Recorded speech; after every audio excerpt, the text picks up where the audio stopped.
dah prok. Ulang dia dong. Prok. Jadi cu tu. Tapi yang kebetulan latihan lebih. Nah, mesti lagi sohlum si pakai budak-budak, sohlum.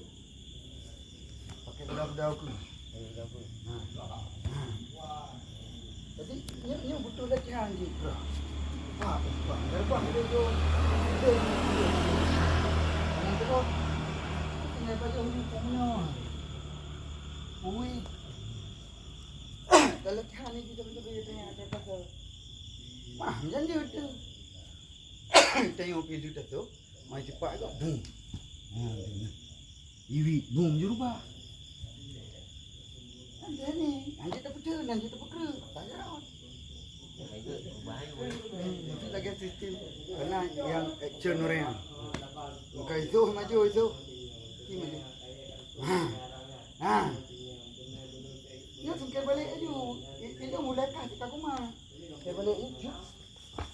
Nah, tak gerak. Grow Ini buta grup bro. Dia akan daun yang hampir pada draw ke grup. Kan balik grup. Je ke saltum nak. Kita. Ci perak je daun.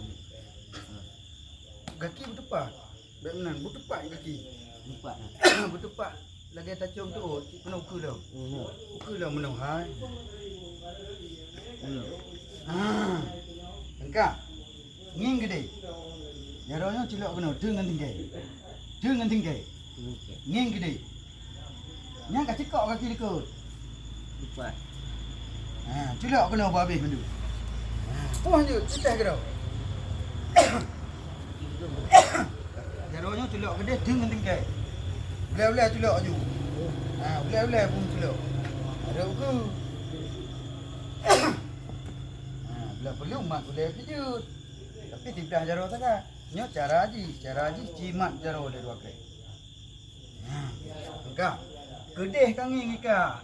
Guna. Gede jaronya kata cilok gede. 3 ngulai.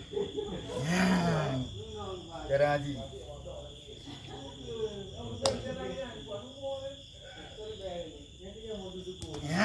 Cara haji. Tapi tinggal pakai tenaga apa cik? Lewat. Cerita lewat.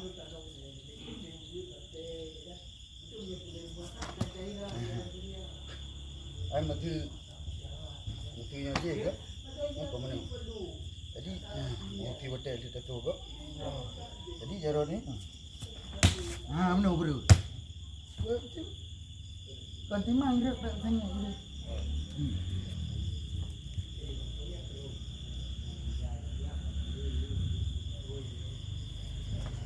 Tak tinggi. Jangan ulai betul. Nyo celok di mana? Muti mang belep tinggi. Mau teruk ji. Celok. Teruk ji dengan 2 pot tapak. Buk dah tu. Guna tu.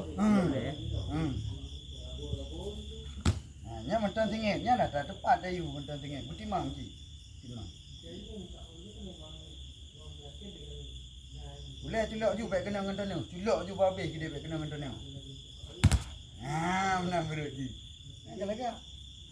Ciceh nak lawan. Cik ketiga apa? Cik maju sok. Inandang you. Inandang yang aku pernah cik tu. Maju sok. Ulang dah.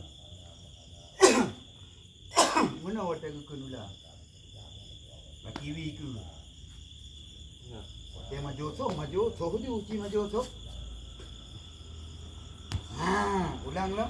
Tarik ikut sangat. Maju sok.